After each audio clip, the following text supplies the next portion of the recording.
توبہ توبہ کیسا زمانہ آ گیا ہے آج کل تو بیٹیوں پر ذرا بھروسہ نہیں کیا جا سکتا۔ زبیدہ آپا نے منہ چڑھا کر پاس بیٹھی آسیہ بیگم سے کہا تھا۔ کیا ہوا زبیدہ آپا، خیر تو ہے؟ آسیہ بیگم نے پوچھا۔ ارے وہ گلی کے کونے پر جو حاجی صاحب ہیں نا، ان کی بیٹی کی شادی تھی کل۔ عین بارات والے دن لڑکے کو پتہ چل گیا کہ لڑکی کا پہلے کہیں اور چکر تھا۔ حاجی صاحب انتظار کرتے رہ گئے، بارات ہی نہیں آئی۔ ویسے تو حاجی بنے پھرتے ہیں اور اولاد کو لگام نہیں ڈالی، پورے محلے میں بدنام ہو گئی۔ زبیدہ آپا نے حقارت سے کہا تھا۔ واشنگ مشین سے کپڑے نکالتی ہانم کے ہاتھ کانپے تھے، اس کا نازک سا دل ڈوب کر ابھرا تھا۔ اسے کچھ یاد آ گیا تھا جس نے اسے ڈرا کر رکھ دیا تھا۔ بس آپا، اللہ سب کی بیٹیوں کی حفاظت کرے، آمین۔ آسیہ بیگم نے صدقے دل سے دعا کی تھی۔ میں کہتی ہوں کہ خیر سے اپنی بچیاں بھی شادی کے لائق ہو گئی ہیں، کوئی دیکھ کر ان کا بھی کر دو اس سے پہلے کہ کچھ غلط ہو۔ زبیدہ آپا نے رازداری سے کہا تھا۔ ماہم کے نے کان جو اس طرف لگے ہوئے تھے، یہ بات سن کر اسے سخت غصہ آیا تھا۔ ویسے زبیدہ آپا، آپ کی اپنی بیٹیوں کی عمر کیا ہے؟ ماہم نے اچانک باہر آ کر پوچھا تھا۔ خانم نے اس کا ارادہ سمجھتے ہوئے ماہم کو گھوری سے نوازا تھا، لیکن وہ ماہم ہی کیا جو باز آ جائے۔ ارے میری بیٹیاں تو ابھی بچیاں ہیں، معصوم اور نیک شریف۔ پورے محلے میں ڈھونڈنے سے بھی ایسی لڑکیاں نہیں ملیں گی۔ زبیدہ آپا نے اپنی بیٹیوں کی تعریف میں زمین و آسمان کے کلابے ملا دیے تھے۔ جی جی بالکل، ایک 28 سال کی اور دوسری 30 سال کی۔ ابھی تو دودھ پیتی ہیں وہ، اور نیک شریف اتنی کہ ہر وقت دوسرے لوگوں کے گھروں میں موجود رہتی ہیں اور لڑکوں کی ایک لمبی لائن آپ کے گھر کے باہر لگی ہوتی ہے۔ ماہم نے زبیدہ آپا کے انداز میں ہاتھ ہلا ہلا کر کہا تھا۔ زبیدہ آپا کی تو آنکھیں پھٹی کی پھٹی رہ گئی تھیں۔ توبہ توبہ، کتنی زبان چلتی ہے اس لڑکی کی۔ دیکھ لینا آسیہ، یہ تمہاری ناک کٹوا دے گی۔ زبیدہ آپا نے چائے کا کپ غصے سے چھوٹی سی میز پر رکھتے ہوئے کہا تھا۔ ہاں ہاں، جائیے جائیے، میں بد زبان ہی ٹھیک ہوں۔ ماہم دو چار اور سناتی اندر جا چکی تھی۔ بس اب نہیں آتی میں تمہارے گھر۔ زبیدہ آپا ناراض ہو گئی تھیں۔ ارے آپا، یہ نادان ہے، اس کو میں پوچھتی ہوں، آپ بیٹھ جائیں، ناراض نہ ہو۔ آسیہ بیگم نے بوکھلا کر کہا تھا، جبکہ خانم نے مشکل سے اپنی مسکراہٹ کو ضبط کیا تھا۔ نہ، بس اللہ معاف کرے، تمہاری بیٹیوں کو تو میں نے اچھا سمجھا تھا۔ دیکھا کیسے زبان چلا کر گئی ہے یہ ماہم میرے سامنے۔ زبیدہ آپا کو یقین نہیں آ رہا تھا کہ ماہم یوں ان کی بیٹیوں کے بارے میں منہ پر بات دے مارے گی۔ بیٹھ جائیں آپا، شادیاں بھی ہو جائیں گی ہماری، لیکن اپنے وقت پر، خانم نے مسکراتے ہوئے کہا تھا۔ 2 مہینے گزر گئے تھے، روحان جبیل نام کا بھوت اس کے دماغ سے ہمیشہ کے لیے مٹ چکا تھا۔ مارچ کے آخری دن تھے، سردی کی شدت میں کافی حد تک کمی آ گئی تھی۔ اس کے اور ماہم کے فائنل پیپر ہونے والے تھے۔ خانم نے اب اکیڈمی جانا بھی بند کر دیا تھا، وہ گھر میں ہی تیاری کر رہی تھی۔ وہ اپنا نمبر بھی بند کر چکی تھی، جس سے حفصہ اور اس انسان کی اس سے جان چھوٹ گئی تھی جو اسے میسج کرتا تھا۔ ایک بات پوچھوں آسیہ، اگر تم برا نہ مناؤ؟ زبیدہ آپا آپ نہ جانے کیا جاننا چاہتی تھیں۔ جی جی آپا، پوچھیے۔ پورے محلے میں باتیں ہو رہی ہیں کہ ہر ہفتے ایک لمبی سی گاڑی تمہارے دروازے پر آ کر رکتی ہے۔ خیر سے کون ہے وہ؟ کس کی گاڑی ہے؟ زبیدہ آپا کے سوال پر خانم کا رنگ پھیکا پڑا تھا۔ ارے آپا، وہ گاڑی میرے تایازاد بھائی کی ہے، بہت بڑا آدمی ہے۔ وہ پہلے باہر رہتا تھا، اب پاکستان شفٹ ہو گیا ہے، کبھی کبھی خیریت دریافت کرنے آ جاتا ہے۔ آسیہ بیگم نے سنبھل کر جواب دیا تھا۔ اچھا اچھا، لیکن پھر بھی لوگ تو باتیں بناتے ہیں نا کہ لمبی گاڑی میں جانے کون آتا ہے ان کے گھر۔ بھئی شریفوں کا محلہ ہے، ایسی ویسی بات بنتے دیر نہیں لگتی۔ زبیدہ آپا جو کہنا چاہ رہی تھیں، آسیہ بیگم اور خانم اچھے سے سمجھ گئی تھیں۔ زبیدہ آپا تو خطرے کی گھنٹی بجا کر جا چکی تھیں، جبکہ پیچھے وہ دونوں خاموش ہو گئی تھیں۔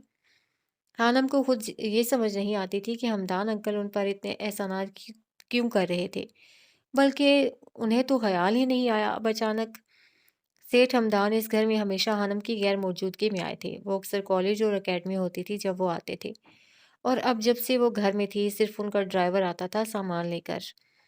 خانم کو انہیں دیکھنے کا تجسس تھا، لیکن وہ ابھی تک کچھ کہہ نہیں سکتی تھی۔ شام کو پھر ہمدان کا ڈرائیور آیا تھا، گاڑی سامان سے بھری ہوئی تھی، کھانے پینے کا سامان، سودا سلف، پھل، کپڑے، ڈھیروں سامان تھا۔ ڈرائیور کو دیکھ کر خانم کا موڈ بگڑا تھا۔ امی، یہ ہمدان انکل ہم پر اتنے احسانات کیوں کر رہے ہیں؟ پہلے تو انہیں کبھی ہمارا خیال نہیں آیا۔ یہ تو میں خود پوچھنا چاہتی ہوں ان سے، لیکن وہ آئیں تب نا۔ آسیہ بیگم بھی بوکھلا سی گئی تھیں۔ انہیں محلے والوں کی باتوں سے ڈر لگتا تھا۔ سنو بھائی صاحب، آسیہ بیگم نے ہمدان کے ڈرائیور کو مخاطب کیا جو گاڑی سے سامان نکال کر گھر میں لا کر رکھ رہا تھا۔ جی بی بی جی، ڈرائیور نے ادب سے جواب دیا تھا۔ ہمدان سے کہنا ان سب کی ضرورت نہیں ہے۔ ہم اپنے گھر میں بہت خوش ہیں اور آئندہ ان سب تکلفات کی زحمت نہ کریں۔ ٹھیک ہے بی بی جی، آپ کا پیغام صاحب تک پہنچا دوں گا میں۔ وہ پچھلے 1 مہینے سے پیرس گئے ہیں، میں ان کی اپنی بیٹی سے ملنے، لیکن مجھے فون پر تلقین کرتے ہیں کہ میں یہ سب آپ کے گھر وقت پر پہنچاتا رہوں۔ ڈرائیور اپنی ڈیوٹی پوری کر رہا تھا۔ ٹھیک ہے، لیکن اس بار فون آئے تو اسے کہنا کہ جب واپس آئے تو مجھ سے ملے، آسیہ بیگم نے الجھے ہوئے لہجے میں کہا تھا۔ ڈرائیور سر جھکا کر واپس چلا گیا تھا۔ زبیدہ آپا کی باتوں نے آسیہ بیگم کو پریشانی میں ڈال دیا تھا۔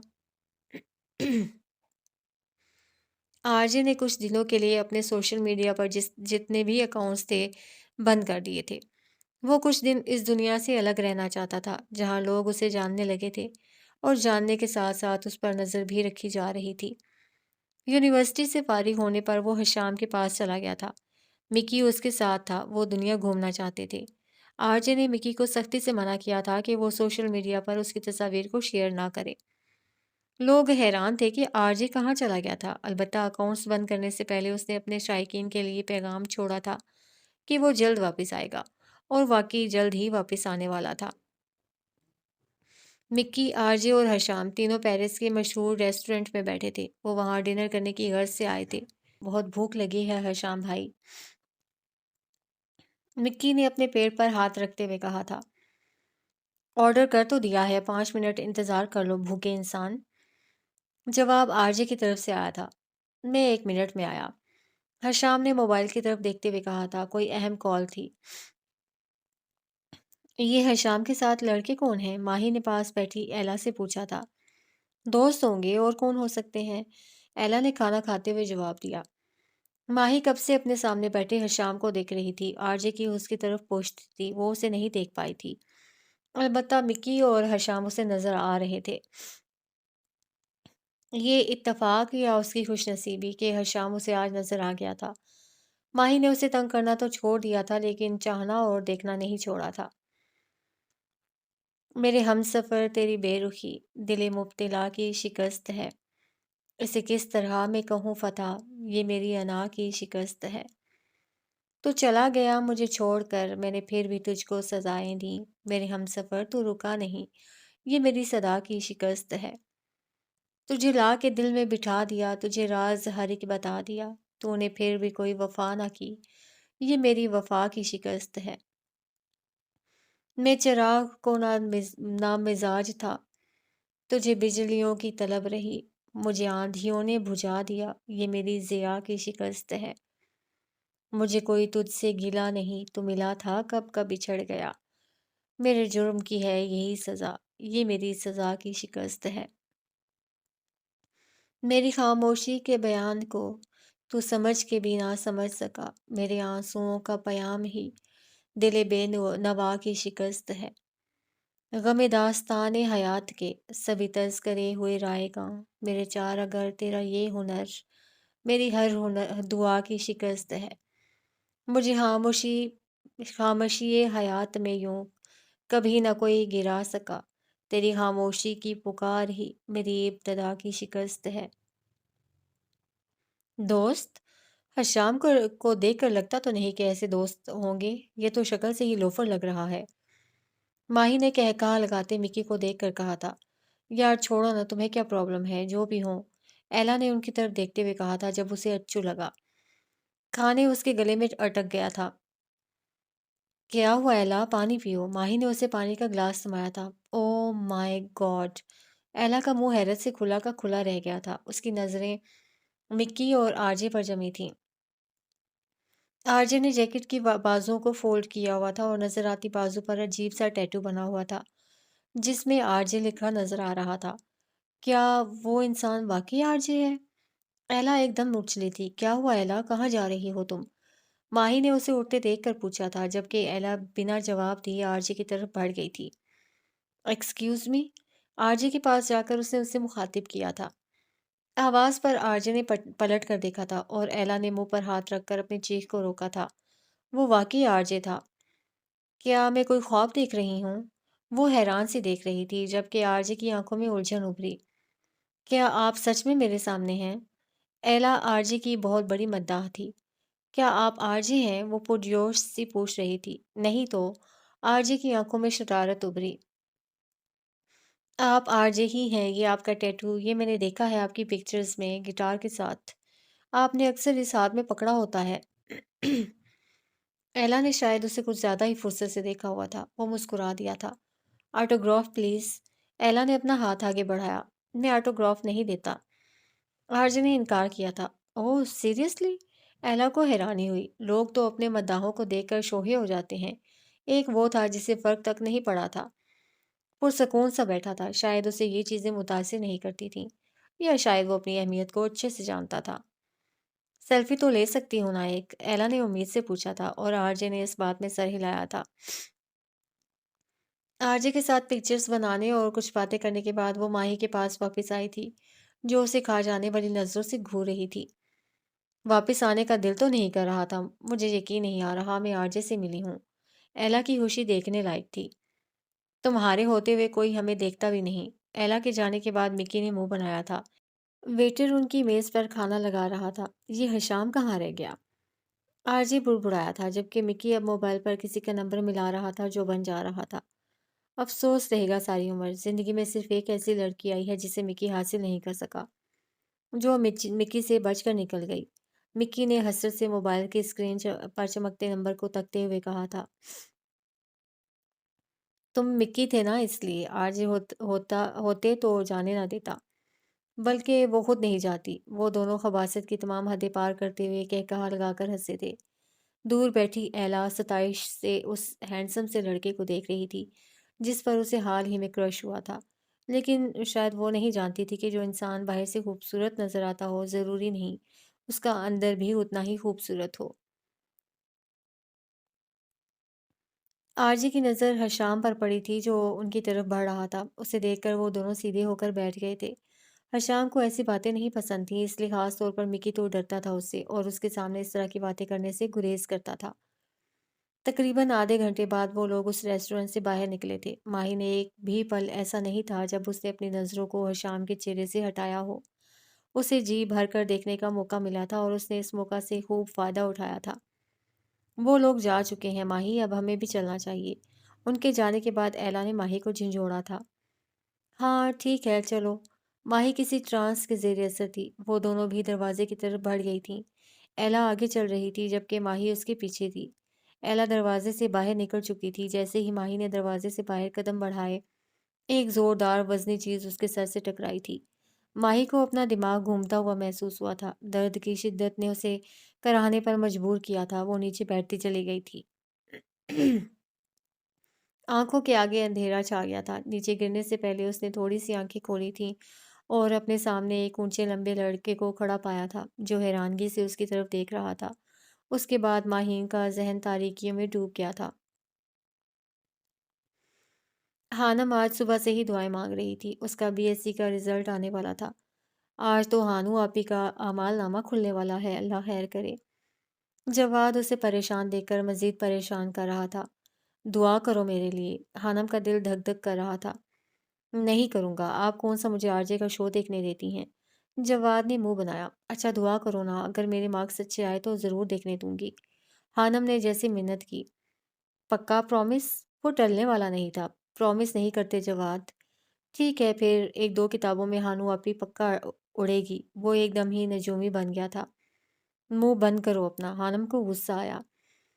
تو پھر وعدہ کریں کہ آرجے کا شو ہمارے ساتھ دیکھا کریں گی آپ، اور اگر نہیں دیکھنا تو ہمیں دیکھنے دیں گی۔ جواد نے ایک ہاتھ میں ریموٹ پکڑا تھا جبکہ دوسرا ہاتھ اس کے سامنے پھیلایا۔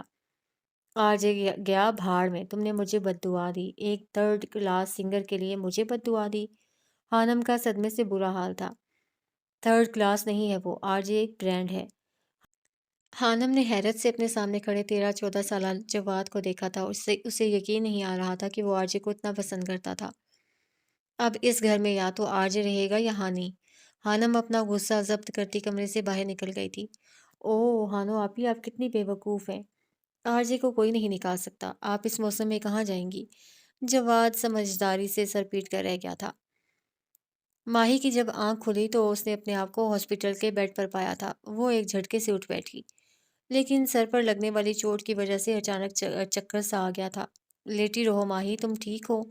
ایلا جو پاس ہی بیٹھی نیوز پیپر پڑھ رہی تھی، ماہی کو اٹھتا دیکھ کر اس کی طرف لپکی۔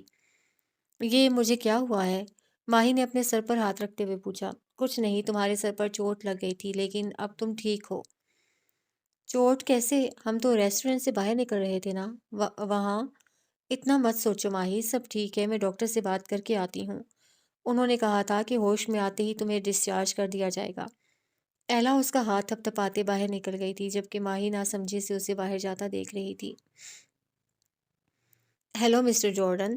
ایلا نے ہاسپٹل کی راہداری میں رکھی کرسی پر بیٹھے جارڈن کو پکارا۔ جارڈن ہی وہ شخص تھا جس کی وجہ سے ماہی کو چوٹ آئی تھی۔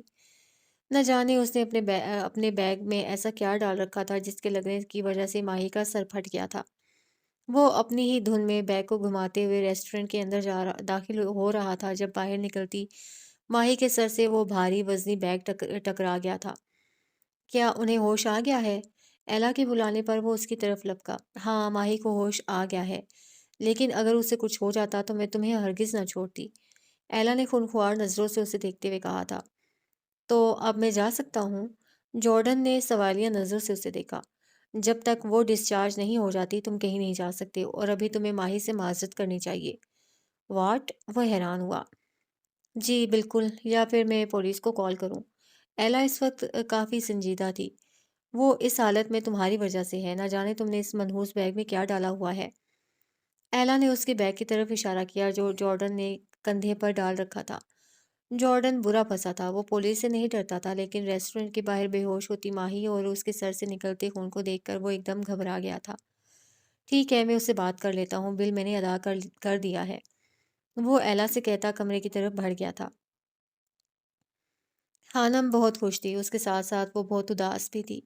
خوش اس لیے تھی کہ وہ بہت اچھے گریڈز کے ساتھ پاس ہوئی تھی، البتہ اداس ہونے کی وجہ کافی سنجیدہ تھی۔ وہ یہ سوچ سوچ کر پریشان ہو رہی تھی کہ آگے کیا کرے گی۔ کیا ہو گیا ہے ہانی؟ اب کیوں پریشان ہو؟ ماہم نے اسے گمسم دیکھا تو پوچھا۔ پریشان نہیں ہوں، سوچ رہی ہوں کہ اب کیا کروں گی۔ ماسٹرز کرنا چاہتی ہوں لیکن یونیورسٹی کی فیس کہاں سے لاؤں گی؟ خانم نے ایک گہرا سانس لیا تھا۔ فکر نہ کرو، کچھ نہ کچھ ہو ہی جائے گا، ویسے بھی تمہارے اتنے اچھے مارکس ہیں، اسکالرشپ مل ہی جائے گا۔ ماہم نے امید دلائی تھی۔ ماہم، میری بات سن، ہمدان انکل آئے ہیں باہر۔ جواد کمرے میں جھانکتا اور ماہم کو ناپسندیدہ نام سے پکارتا غائب ہو چکا تھا۔ یہ مجھ سے مار کھائے گا۔ ماہم کا چہرہ سرخ ہوا تھا جبکہ خانم کو جواد کی بات پر ہنسی آ گئی تھی، البتہ وہ حیران تھی کہ ہمدان انکل وہ اس کی موجودگی میں پہلی دفعہ گھر آئے تھے۔ وہ دونوں دوپٹہ اچھے سے سر پر لیتی باہر نکلی تھی۔ جارڈن بڑبڑاتا ہوا کمرے میں داخل ہوا تھا، اسے انتہا کا غصہ آیا ہوا تھا، حالانکہ غلطی بھی اسی کی تھی۔ جیسے ہی اس کی نظر سامنے بیڈ پر موجود ماہی پر پڑی تھی وہ ٹھٹک سا گیا تھا۔ وہ لڑکی معصوم بھی تھی اور پیاری بھی۔ جب کسی مہجبین سے بات ہوئی، موسم گل کی پہلی رات ہوئی، کون کرتا ہے عشق دانستہ، اتفاقاً یہ واردات ہوئی۔ کال دیں اور اسے وفا نہ کریں، جانے من یہ بھی کوئی بات ہوئی۔ اف، وہ سادہ سی بے زبان نظر جو میری قیمت حیات ہوئی۔ دل سے خوشبو تو آ رہی ہے عدم، کیا خبر کس نگر میں رات ہوئی۔ آنکھیں بند کیے بیڈ سے ٹیک لگائے وہ مسکرا رہی تھی، اس کے سر پر پٹی بندھی تھی۔ جارڈن کو اچھی طرح یاد تھا اس کا کافی زیادہ خون بہہ گیا تھا، اسے سمجھ نہیں آ رہا تھا کہ وہ کیا بات کرے۔ جارڈن نے ایک دفعہ تو سوچا تھا کہ وہ واپس چلا جائے، نہ جانے کیوں پھر اس کے دل نے خواہش کی تھی کہ بیڈ پر لیٹا وہ وجود ایک بار آنکھیں کھول کر اسے دیکھے۔ وہ خالصہ بدذوق قسم کا انسان تھا، اسے خوبصورتی اور معصومیت کا نہیں پتہ تھا، لیکن اس وقت وہ رکا ہوا تھا نہ جانے کیوں۔ ماہی نے کمرے میں کسی کی موجودگی کو محسوس کرتے ہوئے آنکھیں کھولی تھیں اور پھر سامنے کھڑے شخص کو دیکھ کر اس کے چہرے پر واضح الجھن ابھری تھی۔ ہیلو، میں جارڈن ہوں۔ جارڈن نے اس کی آنکھیں کھولنے پر سٹپٹا کر کہا تھا۔ تھوڑا غور کرنے پر ماہی کو یاد آ گیا تھا کہ جب وہ بے ہوش ہوئی تھی اس نے اسی شخص کو دیکھا تھا۔ سوری، میری وجہ سے آپ کو سر پر۔ جارڈن کو سمجھ نہیں آ رہا تھا کہ وہ کیسے معافی مانگے۔